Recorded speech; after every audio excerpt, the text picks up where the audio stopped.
Hello, everybody, and welcome to our Leadership Circle webinar. We are so excited to have you with us tonight. We have such a great lineup of presentations for you and some really exciting people for you to hear from. So we have Anna Jones with us, who's going to share a little bit about her experience as a Leadership Academy intern. I'm going to give you an update on our Discovery Experience, our pilot event that happened in January of this year. And then we'll hear from Amy Jo Gabel, who is our Senior Director of Housing, with some really fun housing project updates for you. So with that, just a few housekeeping things before we get started. You should have a control panel on your screen. And on that panel, there should be a place for you to type in questions. So if at any point throughout tonight's webinar you have questions for any of the panelists, feel free to type those in whenever you have them, and we will leave about 10 minutes at the end of our webinar to run through those. So with that, I am excited to introduce to you Anna Jones. Anna is a collegiate member at our Beta Phi chapter at Bowling Green State University. And as I mentioned in the introduction, served as a Leadership Academy intern this year at Leadership Academy. She also works with the foundation as a member of the Scarlet Ribbon Leadership Council. So I feel so fortunate to have the opportunity to work with Anna and really see the impact that she's making on Alpha Chi Omega through various volunteer roles. So Anna, I will turn it over to you. Thank you so much, Madeline. I thought before I went into my role as a Leadership Academy intern, I would share a little bit more about myself. So like Madeline said, I go to Bowling Green State University in Ohio, and I'm a math education major. I'm originally from Cleveland, Ohio, and I served as the president of my chapter last year, and I am now serving on our Pan-Hellenic Executive Board as the vice president of scholarship and loving it.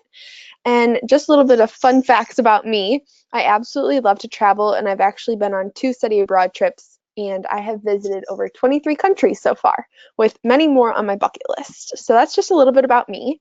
To share a kind of brief overview about what I did as a Leadership Academy intern, I kind of broke it up into chunks to explain everything. So beforehand, we went through the facilitator and participant guides, which you can see in that picture with Megan and I, who is the other intern.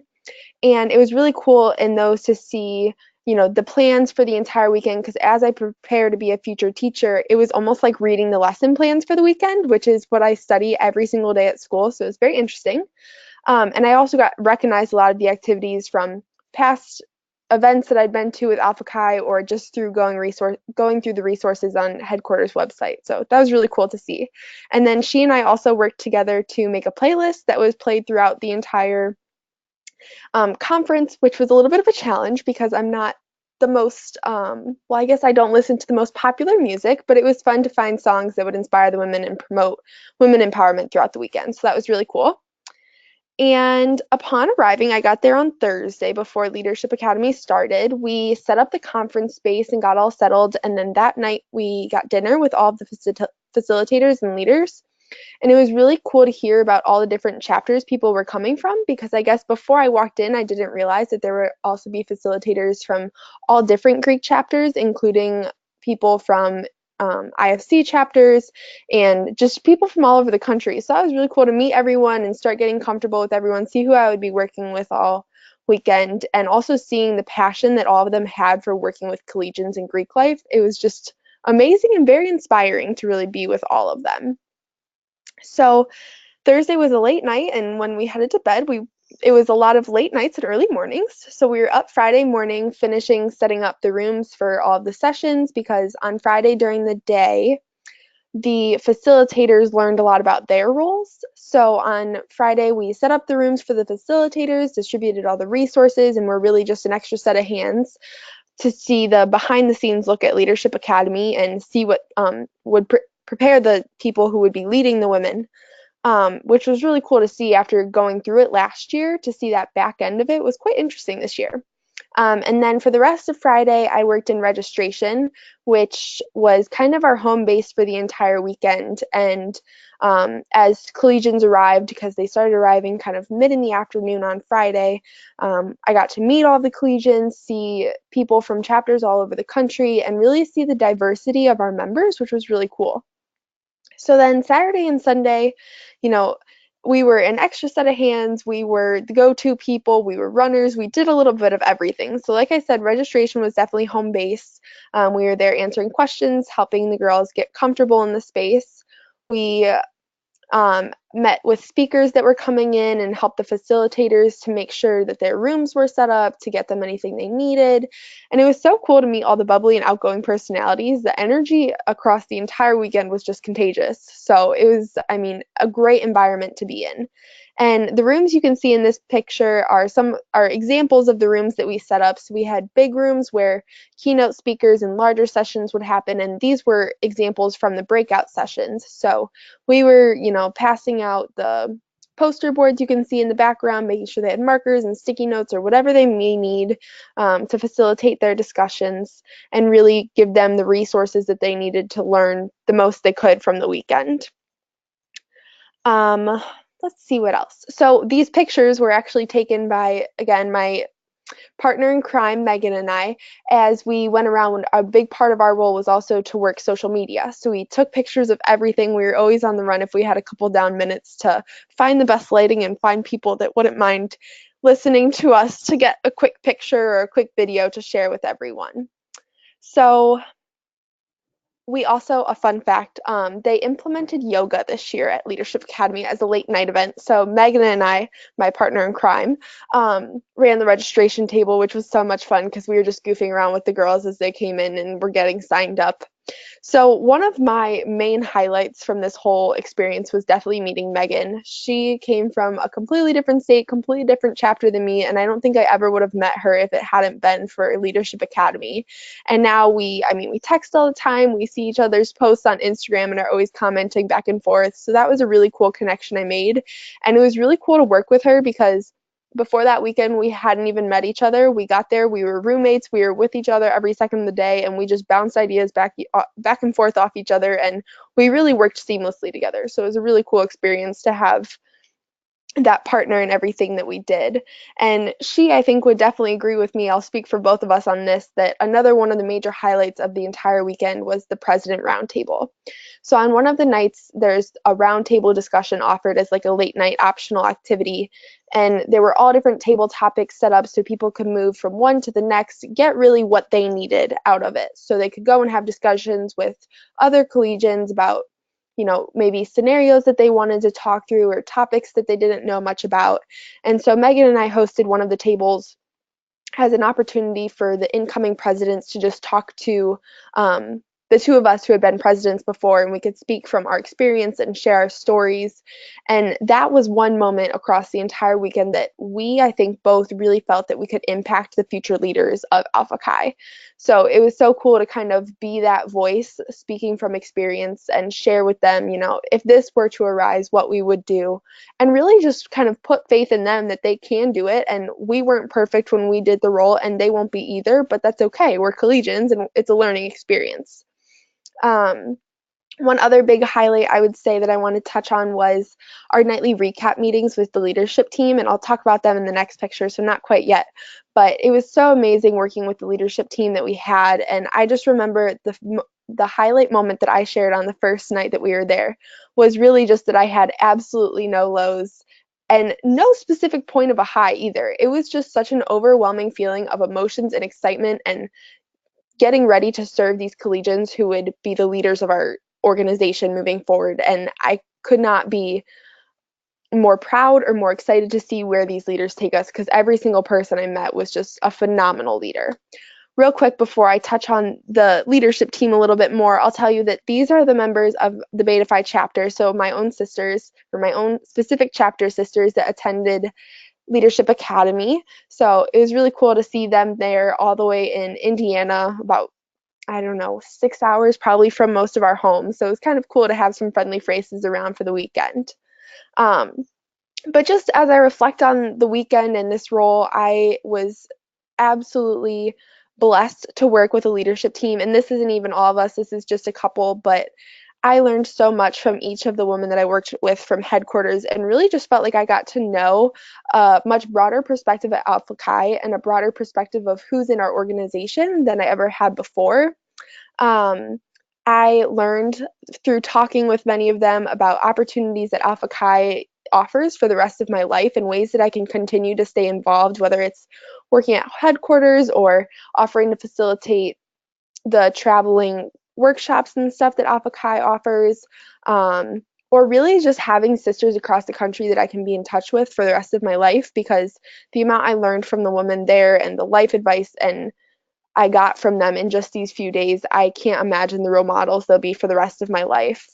Um, it was also really interesting, one specific conversation I had with Jen Wallach about the vision and future of our organization. So, as times are changing, what Alpha Chi is going to do to adapt and continue to change with the times. And that was just really interesting to me because I am kind of very dedicated to being a lifelong learner, especially as an education major, and to see how she was, changing the education aspects of our organization and seeing how we can move things onto technology, it mirrored many of the things that I learned in my educational classes every single day. So it was so cool to hear from her and see her speak with such passion about it, as she was so excited to figure it out and spend her time doing that.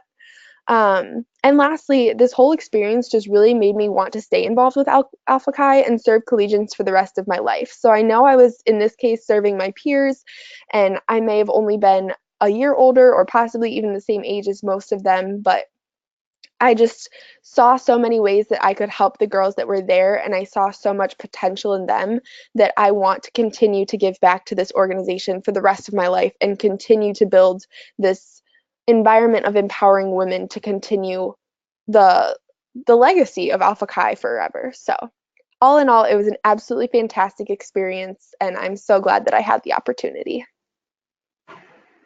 Great. Well, Anna, thank you so much for providing your perspective and just a little bit more about your weekend in Indianapolis as an intern. If you guys have any questions for Anna, either about her experience at Leadership Academy or anything else just with her being a collegian, feel free to type those into the question box. And we will leave some time at the end of our presentation tonight to run through those. So with that, I will kind of move us into our discovery experience recap. So to jump right in, one of the things that, I think we want to provide from these webinars is a way for you all to be connected to Alpha Chi Omega, to be in the know with current events and what's happening. And I think one of the ways that I want to do that is by providing recaps of current events, things that are happening within Alpha Chi Omega, for you to kind of see the whole spectrum of what's going on. So alongside Leadership Academy, the Alpha Chi Omega Foundation hosted its pilot Discovery Experience event. So for those of you who maybe have not heard of Discovery Experience yet, or maybe have heard about it but aren't really sure what it is, Discovery Experience was really an opportunity for our most loyal supporters to come to Indianapolis to experience the work of their dollars at hand. So to see the programming that we provide to our collegians and to really just kind of feel that impact face to face. How did Discovery Experience come to be? I think back to about a year and a half ago when we were working on our development plan, we were kind of brainstorming those ways of how we could connect you to our mission and our cause, how we could bring a little slice of Alpha Chi and the programs and the work that we do to you in a setting that would kind of share that energy that Anna had talked about at Leadership Academy.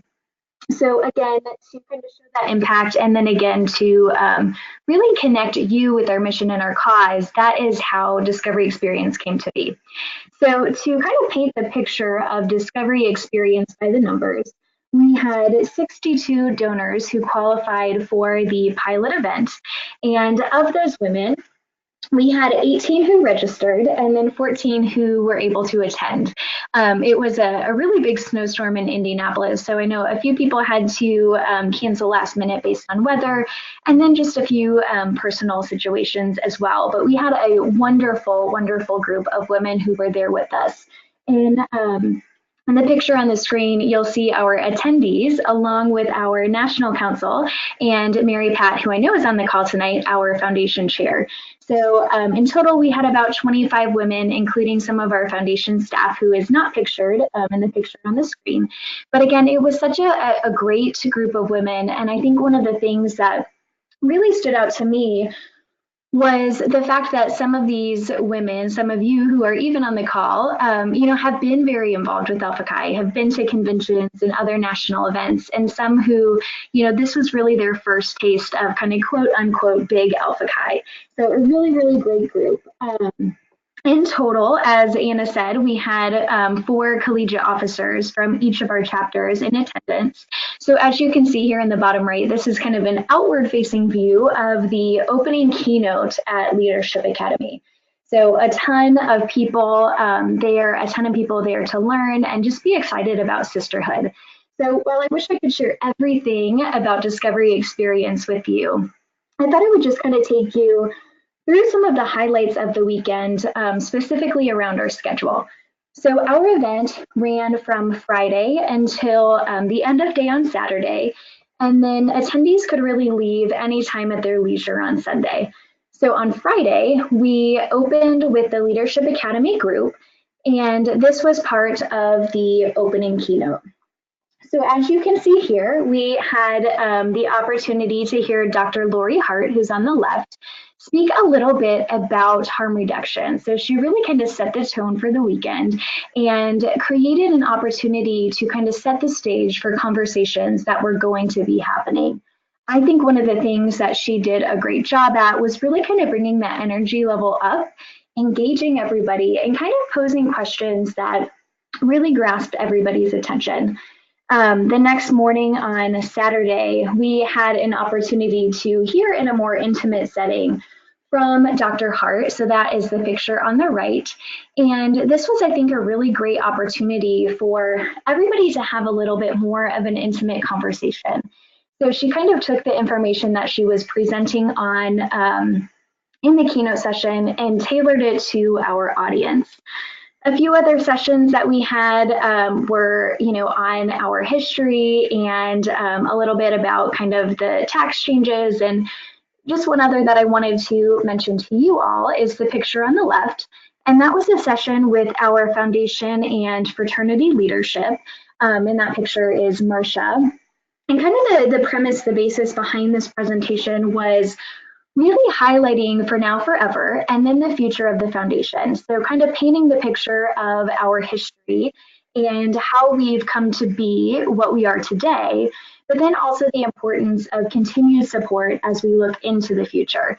So I think that was a really nice opportunity for, again, that intimate conversation for everybody to kind of see, here is where we are. We had some graphs and lots of numbers and lots of conversation around that as well. So beyond those 2 sessions, we also had a wonderful opportunity to join Leadership Academy for their Saturday lunch. And so everybody that was attending Discovery Experience was able to sit with their collegiate officers from their chapter. So again, we were in that huge group with Leadership Academy and just created that intimate setting for whether that's stories of shared memories from the chapter house to, what they're getting away from this weekend, what they're taking home, or who they've connected with. So I think that was a really neat opportunity to kind of connect these supporters with the individuals that they're directly impacting. We ended Saturday with a dinner and a reception. And then, as I mentioned before, we wrapped up on Saturday night. So just a little bit of what is next for Discovery Experience before we wrap up. Discovery Experience, as I mentioned, this was our pilot event.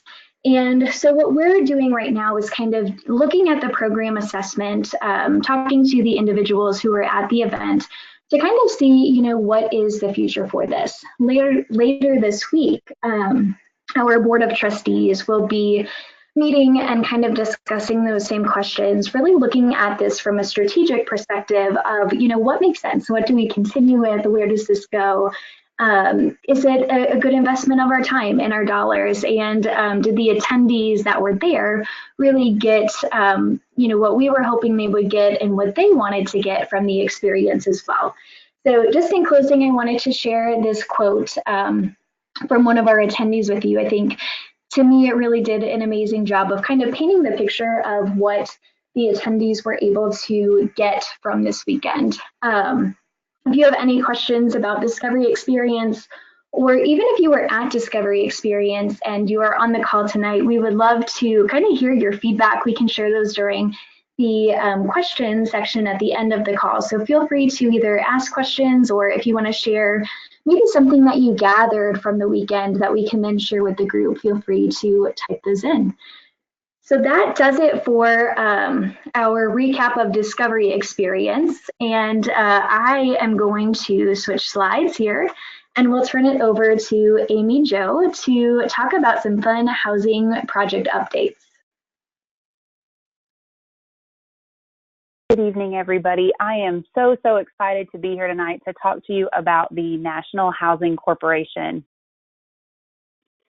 The mission of the NHC is to promote, support, and develop appropriate, desirable, and safe facilities that enhance the member experience for all Alpha Chi Omega women. We strive to uphold this mission in everything that we do, whether it's the day-to-day chapter operations or the future planning for our capital projects. I'm so proud of the history of housing in Alpha Chi Omega. Our leaders have been talking about this important topic on a national level for at least 50 years and made the decision to form a National Housing Corporation in 1996, a model that many of our peer NPC organizations are still looking at today. The NHC is responsible for all the facilities that we own, lease, or manage, and we also provide support to local house corporations, which are separate legal entities incorporated locally in accordance with relevant state law. While the LHC is governed by elected alumni volunteers, the NHC is supported by an elected board of directors and professional staff.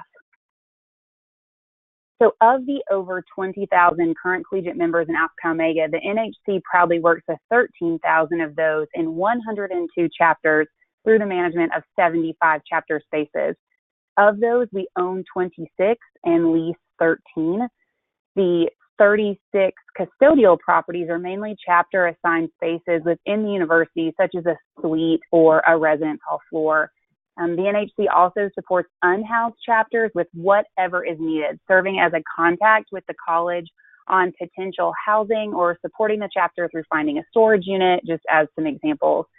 Additionally, we have 45 current LHCs, 44 of which are housing Alpha Chi members. We are very thankful for our 7 dedicated board volunteers who provide oversight and guidance on the priorities and direction of the NHC. Kathy Gerhardt's our current president, and Alice Snedeker serves as our secretary and treasurer. The NHC staff carries out the day-to-day projects as dictated by the NHC mission and priorities, and we recently aligned our 2 facility managers into separate territories, which you can see in the map there, that will better assist our members and other partners in who to call, as well as help us to better manage the workload. Assisting in our efforts are the key priorities that fall under the 4 pillars of the strategic plan. And I've highlighted just a few of those on this slide. We are working hard this year to reset and reconnect, focusing our efforts on improvement. We're auditing our documents and processes, looking to find the holes and make a plan to fill them. We want to learn about the LHC so we can best support them and find a place to store as much info as we can about all of our facilities. As capital projects continue to loom on the horizon, we're updating our capital plans for all of our properties, as well as working on improving our communication plans and strategies with those chapters who have projects. So far this year, we are proud to have completed and opened 2 ground-up builds, as well as opened 2 builds completed by third-party partners. Each of those facilities had a successful house dedication in the fall, filled with alumni, families, and university officials who chose to celebrate the occasion with our members.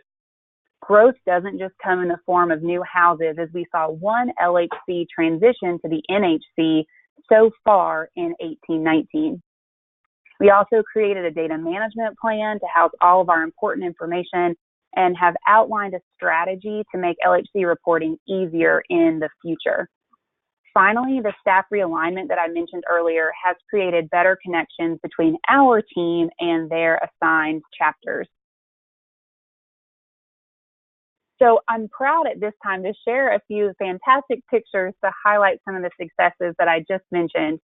This first one is our new house at the University of Arkansas. The house boasts multiple study spaces on 3 floors, each equipped with smart technology that can be used for meetings or group projects. The interior of the house is warm and inviting, with 2 different common area spaces off of each side of the foyer. The house sleeps 64 through a variety of double, triple, and quad rooms, and there's also 1 presidential suite, which is a single room. The combined dining and chapter room has a mixture of seating that allows for the space to serve a variety of functions. And the first floor also has a 24-hour kitchenette and separate serving area that can accommodate the rush on Chicken Finger Fridays. Our new home at the University of Kentucky is perfectly placed next to the new Greek amphitheater. The first floor is bright and inviting, with plenty of seating for members and their guests. The grand stairs beautifully located right inside the front door and leads down to the combined chapter and dining room. The Delta Omega house sleeps 55 in double and triple rooms, and there's also a designated accessible room, which is single, currently serving as the president's room. There is also a conference room and a study room in this house on the first floor. Depending on how the room is arranged, the dining room can hold as many as 350 people, and the serving area doubles as a kitchenette for members after hours. Arizona State University saw a new Greek village open in the fall, with space for most all of their organizations. The first floor of the Zeta Pi house is all common area, with a living room, dining room, and conference space that can be utilized for the chapter. The kitchen finishes up the first floor, and the second and third have bedrooms and bathrooms for $39. Our Theta Omega chapter is thrilled with their new space that opened this past fall. The 4-story facility has common areas on each floor, making it comfortable and spacious for everyone. And there's also a conference room and designated study spaces throughout the entirety of the house.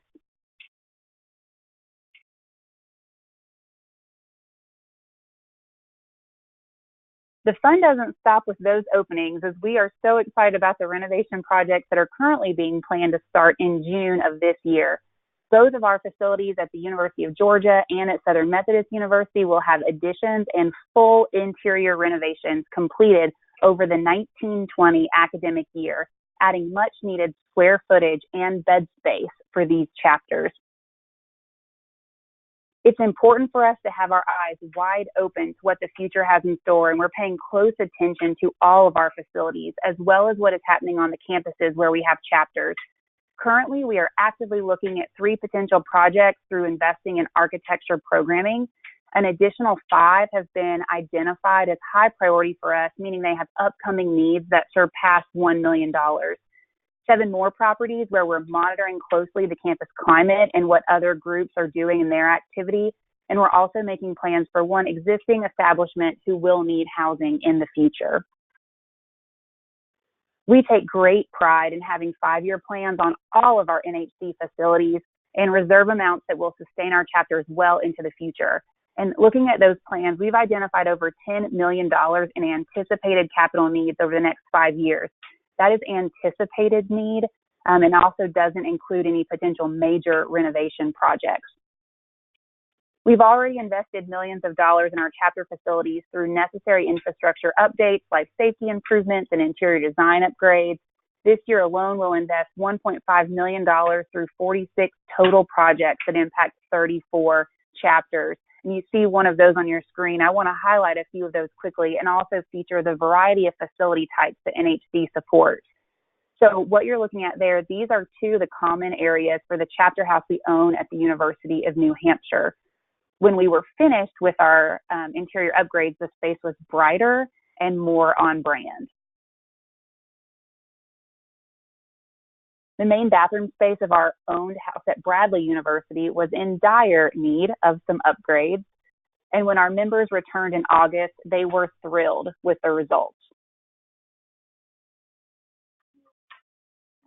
This university space at Brown is my favorite transformation of the projects that we did in the last year.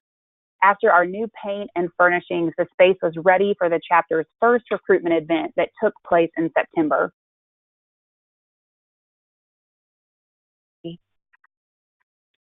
This university suite at Indiana State received new furnishings and fresh paint prior to school starting in August.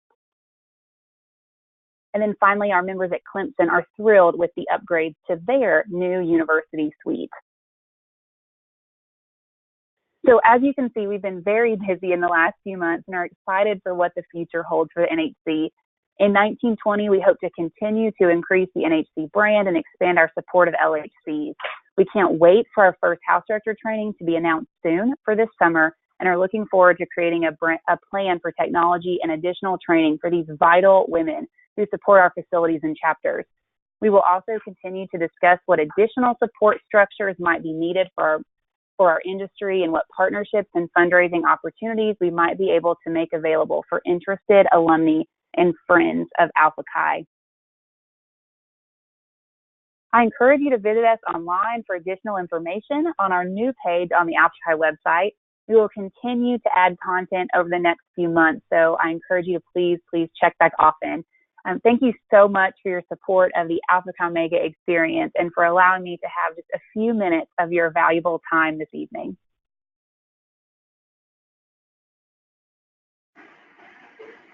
Okay. I hope everybody can hear me. Madeline will let me know if you can't. This is Marcia Grady, and I am actually sitting in a chapter house right now while Angela Harris, our national president, is visiting with and speaking with the members of Epsilon chapter at University of Southern California. I am on the webinar in their library area. So I apologize if there's any background noise. They're having fun. But just wanted to add to what Amy Jo said, because one of the things that she and I and our staffs have been working on over the last year is additional ways that the foundation can be supportive of the housing experience for Alpha Chi Omega. And we have for about 10 years had what I'll call a product called a chapter housing fund that is available for both local house corporations and National Housing Corp to use for fundraising for the educational spaces of our houses. Or that has kind of, I think we've probably been pretty conservative in how we have used those funds up to this point, and probably have not used them in as many instances as they could have been used. So we're really trying to streamline and simplify our processes so that we can make ourselves available for more local house corporations and for the NHC to use in order to raise tax-deductible donations for projects. We did present some information at convention to local house corporations, but have been talking to more and more of our local house corp folks and with Amy and her staff as new projects have come along. And I think we can be helpful in many, many of the situations that you all are facing as local house corps as well. So I would just encourage you, if you are part of a house corporation or work with a chapter that has a local house corporation and you're looking at doing renovations and updates to your chapter house, don't rule out the fact that we may be able to do tax-deductible fundraising through the foundation to assist you. And that could be as small as, a $5,000 donation to pay for computer equipment or desks, or it could be as large as, assisting with a percentage of the sprinkler systems that you may need to add to your house based on your educational square footage. So give us a call. Elizabeth Donaldson, Ann Karash, and I are all available to help you if you have needs in that area. So please don't hesitate to let us know. Last year, over $700,000 was raised through the foundation to use for projects.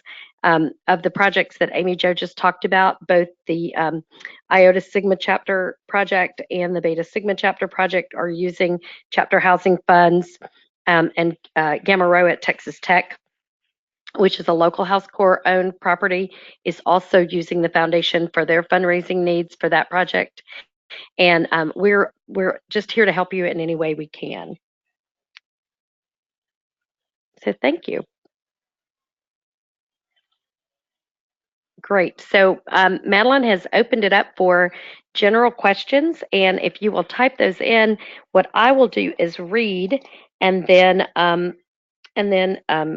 allow whoever's on the call who's the best to answer the questions to answer. The first question was, I think, really for Anna, and that was, how were she and Megan selected to be interns for Leadership Academy? Yes. Can you hear me okay? Yes. I think. Okay, just checking. So there was actually an application process, and so it was sent out from, I believe it was headquarters through an email multiple times, and it was also on our exec notes as presidents, because if you had to have served as president in order to be in this role.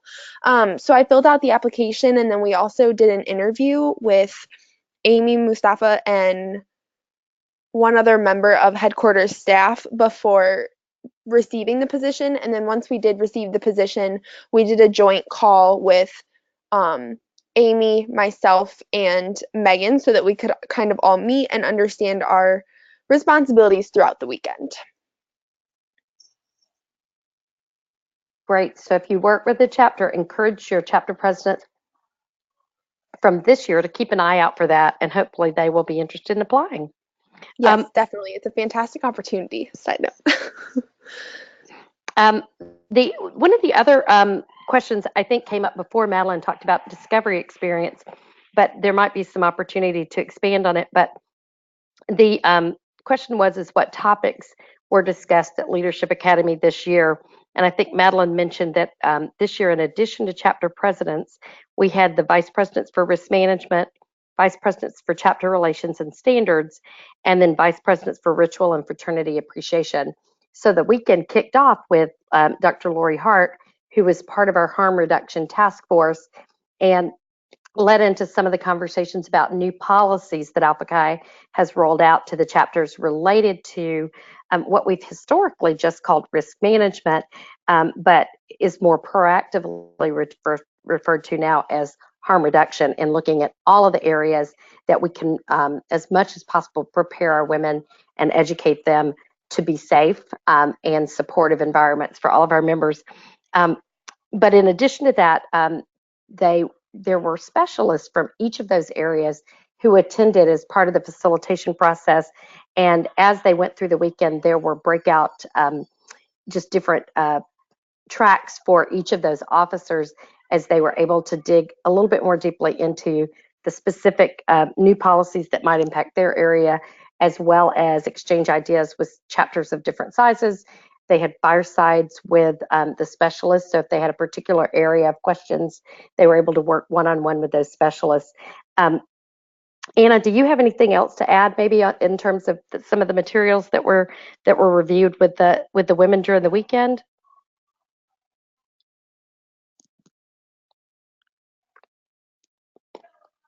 I would just say, it was a lot of leadership building and specific tools and resources that were able to be shared with each specific position that maybe women didn't even realize were out there. They got to, connect with each other and also be able to connect with those resources that are available through headquarters.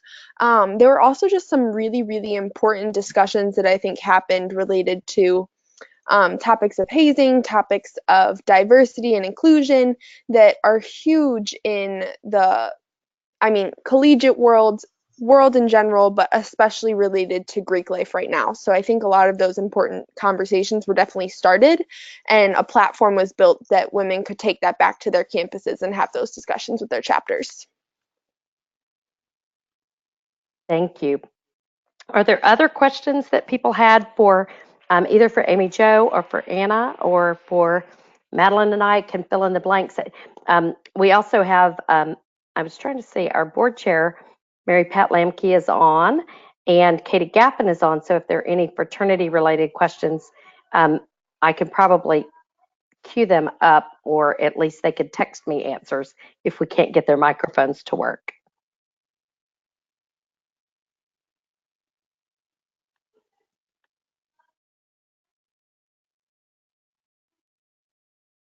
While we'll give it a couple more minutes for people that might have questions, but I will kind of also let you all know that obviously it's the end of February. March 1st is on Friday, so don't forget Hera Day and Day of Service. The Alpha Chi Omega staff will be doing their day of service on Wednesday afternoon on the 27th. So if you're trying to reach staff for about 4 hours, they'll actually be out serving in the community, as many of our members will. The other thing, though, to keep in mind is that April is our day of giving. April 10th and 11th is when that will be happening. So you'll begin to hear more about that as we get a little bit closer to April. This year, the opportunities to support funds will obviously be featuring the Real Strong Women Fund, but as well, we will be featuring Leadership Academy, Women in Wisdom Program, and the Social Excellence Training portion of recruitment training, which is the part that the foundation is able to fund. So keep your eyes and ears open for Day of Giving. Some people make their gift during Founders Day, some make it at tax year end, but a lot of people love to participate and make their gifts during the Day of Giving. And we just, really encourage you. That's a great time to invite other people to get involved and engaged in those conversations about our theme, which will be Empowered Women, Empower Women again this year. So let us know if you have any questions.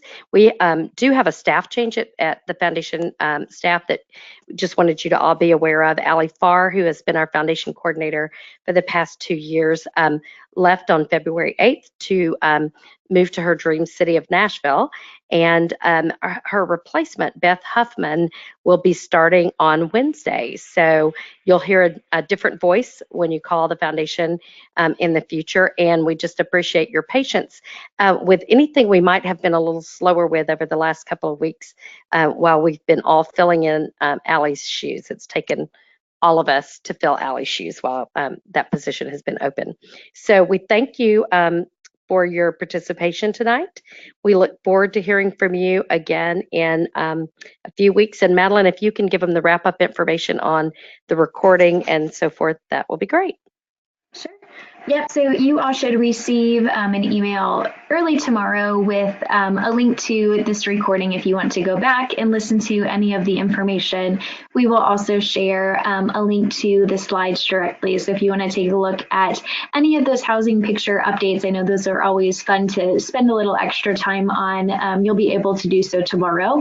And in that information, we will also send a link for our next Leadership Circle webinar, which will be in May. So if you have questions, feel free to reach out to me directly or to our email at the bottom of this slide. And as Marcia said, and I think Amy Jo as well, thank you for your time and for your commitment to Alpha Chi. We are just always so excited to share these calls with you and to have this collaboration and conversation. So thank you, everybody, and we'll talk to you soon. Bye.